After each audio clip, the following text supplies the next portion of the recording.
Hi guys, welcome to Classic Rock and Country Music Facts and Trivia. Appreciate you being here. I'm learning little by little as I go what you guys want. Apparently it wasn't Elvis with a very, very low viewership.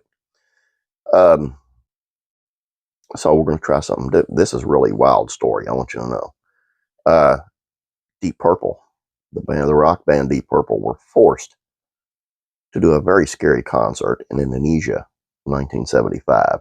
And when I say forced, I mean forced. Listen to this. Deep Purple's Come Taste the Band album was not an album that took the charts by storm. The only studio collection released by the Mark IV lineup, David Coverdale, Glenn Hughes, John Lord, Ian Pace, and incoming guitarist Tommy Bolin, it received unexceptional reviews and crept up into the UK top 20, but worse was to follow as the band went out on the road. The trek started in the Pacific, where Deep Purple stopped over for a single show in Honolulu. On the way to New Zealand, after the 2 shows there, the band crossed Tasman for a run of 8 dates in Australia, and with a quartet of pre-Christmas Japanese show lineup, the band also accepted an offer from Indonesian promoter to play a show en route. It was a setup, Deep Purple's tour manager Rob Cooksey told writer Chris Charlesworth in his 1983 book Deep Purple, The Illustrated Biography. The story from the word go was that we were due to play theater in Jakarta that held 7,000 people. And as we were on our way from Australia to Japan and had our own plane, it seemed like a good way to pick up some extra money. The promoter wired an $11,000 deposit to book the band, but when Cooksey was shown the venue, he was in for a big surprise. The Senayan Sports Stadium in Jakarta turned out to hold 125,000 people. 2 nights had been scheduled. The stage was built from orange boxes, and the security detail was provided by the Army.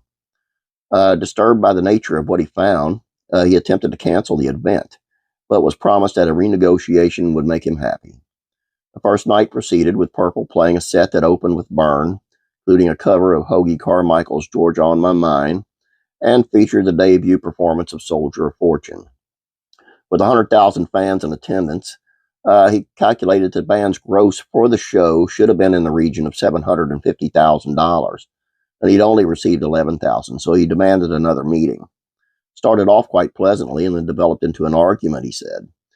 Then they left me alone. Very soon after, there was an incident on one of the floors, and Patsy Collins, one of the band's personal bodyguards, was killed after falling 6 floors down a lift shaft.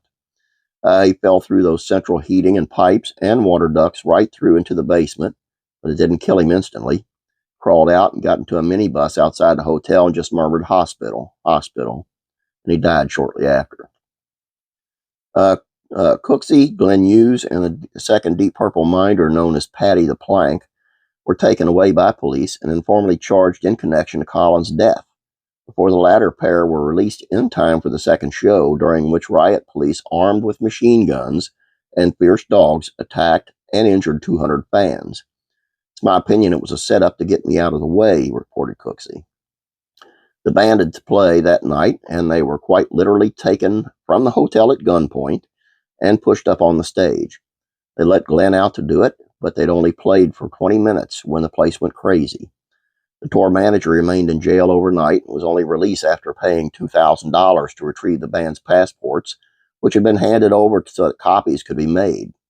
Further trauma awaited the band at the airport when the plane's captain demanded $10,000 so that the punctured tire could be fixed, while Deep Purple's lawyer, freshly arrived from L.A. to make sure the band got paid, was allegedly threatened with a machete when he asked for the money, before making his excuses and departing for the next available flight out.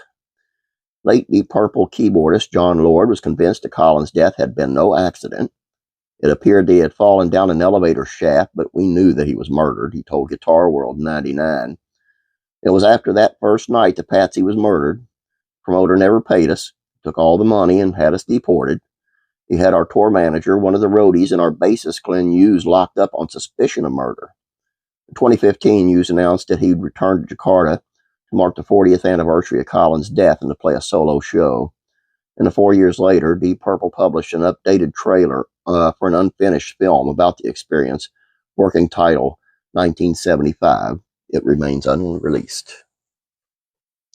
Craziest thing I ever read. Craziest. I'd heard of pro wrestlers like down in Puerto Rico and stuff, having that kind of issue. And the time the pro wrestling organization went to North Korea, which was just nuts to begin with, and they had a situation nothing like this. This is crazy, craziness. I couldn't go there. Hope you guys enjoyed this. Please don't forget about classic TV facts and trivia. Don't over there and check that out. Have a great day. God bless. Be careful of those Indonesian bookers. I'll be praying for you.